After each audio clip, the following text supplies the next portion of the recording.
They are our real-life heroes. They're the ones who run into burning buildings.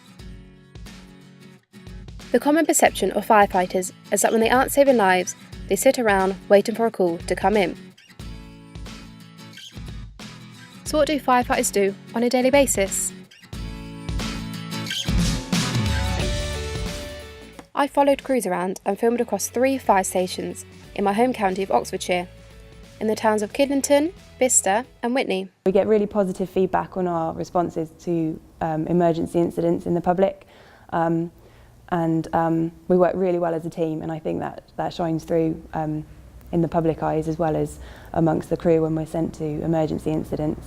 A common perception of firefighters is that when we're not out on the blue lights, we're on station playing pool, drinking tea, playing darts, and that's been a misconception for a while now.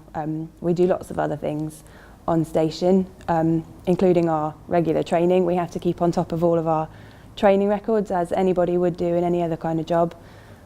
We do risk visits to premises around our station area, so industrial units where they may have a complex layout or carry substances that we're not familiar with or that might be hazardous if the building caught fire, so that we have a bit of awareness about what we're going to if any of the buildings in our area caught fire or anybody got trapped inside any of them for any other reason.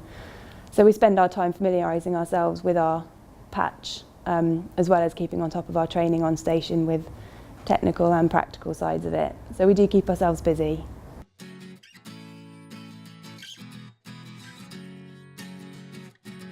When I was at Kidlington, I witnessed the firefighters practice a lot of high-risk training. The crane rescue was carried out on a working building site, and teamwork was particularly vital, as the crew on the ground and the crew on the top of the crane had to communicate to each other via radio, whilst lowering the person safely to the ground.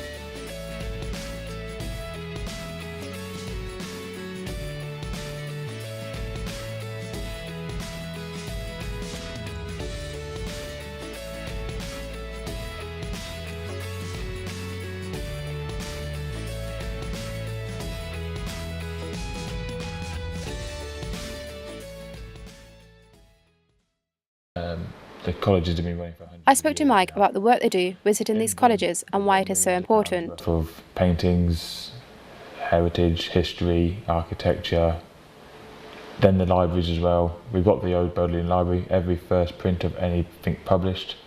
So to have a fire in one of those places would be devastating to the heritage, but also to the city, but also to the college. So we need to know what's there, how we're going to deal with it. We do a thing called a salvage plan. So we go around with the college bursars and porters, create a salvage plan. What's the most important things that they need salvaged from those places first? Kidlington is home to Oxfordshire's Fire and Rescue Headquarters. It has a special rescue boat used in flooding or any rescue efforts needed in the canals and rivers in and around Oxfordshire. I was going to say, we've only got a 60-minute VHS cassette. That's good.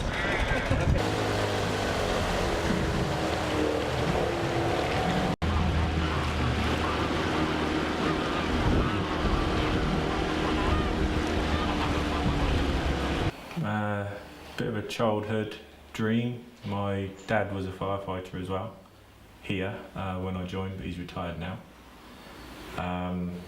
Yeah, it's just a good job. Being on call means that you give an amount of hours that you could be on call during the 7-day period, and you get a pager, and if you have a fire call you get disturbed from home or work and you get called out to the station. You have to come down as quickly and safely as you can.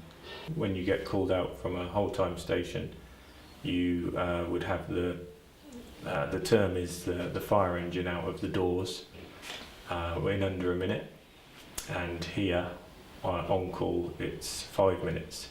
So from the time the pager goes off at home or at work, wherever you are, you have 5 minutes to get the fire engine out of the door. So it's quite quick to respond from home, but it's not as quick as a whole-time station. Yeah, the co-responding is helping the ambulance service out. I'm not sure if they have shortages, just they're extremely busy. and it means going to people with health issues when the ambulance can't get there in their allotted time. It's all about times. They call the fire service to help out, and certain people are trained by the ambulance service to deal with like cardiac arrest and trauma care and what have you. Not too strenuous. I spoke to Jamie and Oscar, who are new recruits to the fire service. They spoke about the recruitment process and how they found it and what attracted them to join up. Well, I guess it's because when the Randolph Hotel went up in flames, I guess I was watching the news on that and it seemed quite, exciting job kind of thing. And I mean, I was initially going to join the army when I was younger, but change of everything else that went on, before the fire service would be much better kind of life when I'm older, kind of thing like that. And it still was the same kind of job, just more time to spend at home, and I'm not out of the way as much kind of thing. That's probably about it. I'm Jamie Goff. I'm maybe a new recruit for the fire service. My girlfriend's sister works with the fire service, so she's been giving me information, what they do, and I came down some of the drill nights and I really enjoyed it. She put me through my tests, and actually I think it's going to be the best thing I've ever done. So there's an online recruitment, filled all the forms, they ask for background checks and everything, and they look for certain sort of days you can work. I think at this one they wanted for people to work during the day, so that's how I got accepted for the first bit. Then I went for a psychometric test.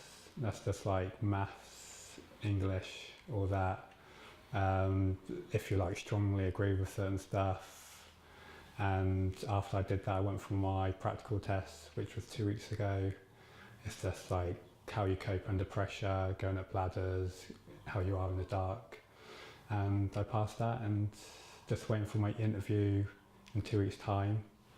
They're just looking for a role model. I think that's the questions they sort of ask, and how you deal with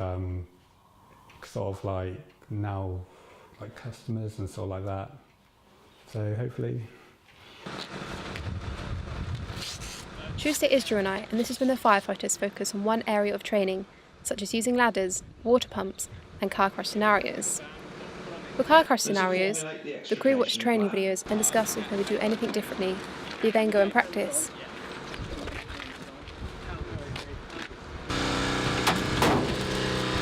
Ash, be ready for a rapid X. Be ready for a rapid X. Hands on,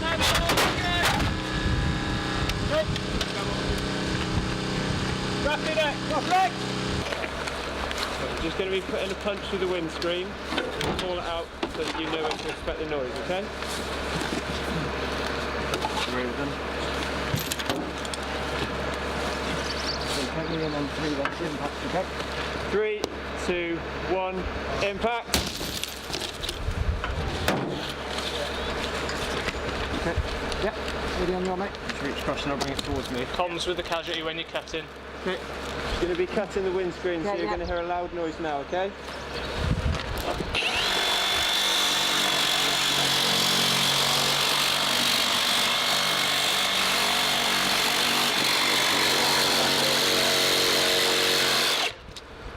Done it? Yeah. Okay, so hold with hard protection, mate. Let me know when you got it. Okay, you got it? Yeah. Yeah.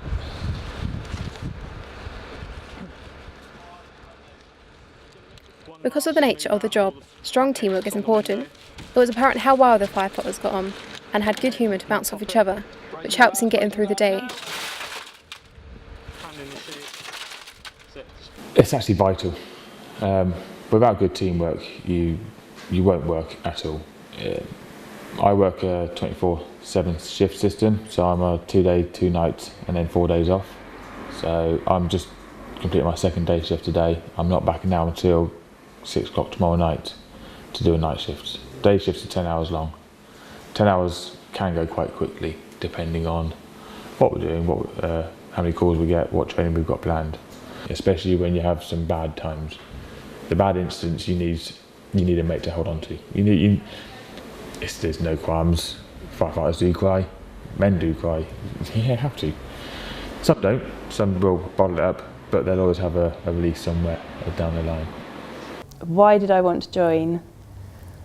I wanted to do something that was a bit more practical. I was working in a shop before and had a bit more of a benefit to people other than myself. So I was working in a team, helping members of the public who needed the help, and that gave me a bit more incentive to push myself, motivate myself, being in a job that every day is different, and I really enjoy that.